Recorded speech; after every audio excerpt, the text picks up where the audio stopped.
ده اللي انت بتحسه لما يجي استاذ عادل امام يقول لك انت معايا في 28 حلقه.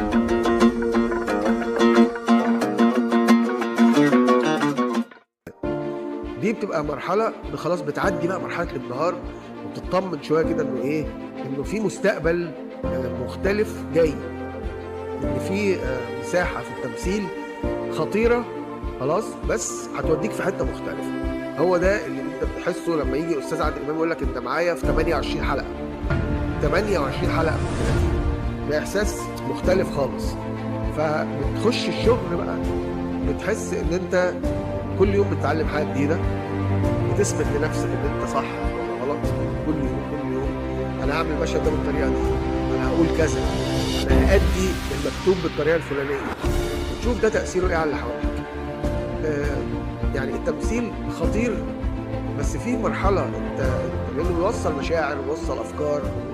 المسلسل ده كان سياسي، اجتماعي، انساني، كوميدي، كل حاجه.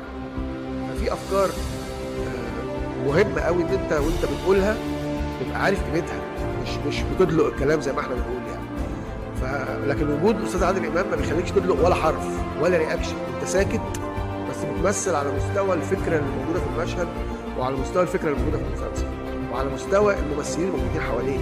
كل واحد من الموجودين حواليا واولهم الاستاذ عادل امام طبعا ابطال طبعا. فانت بتبقى على قد المسؤوليه دي بقى في المرحله الثالثه يعني.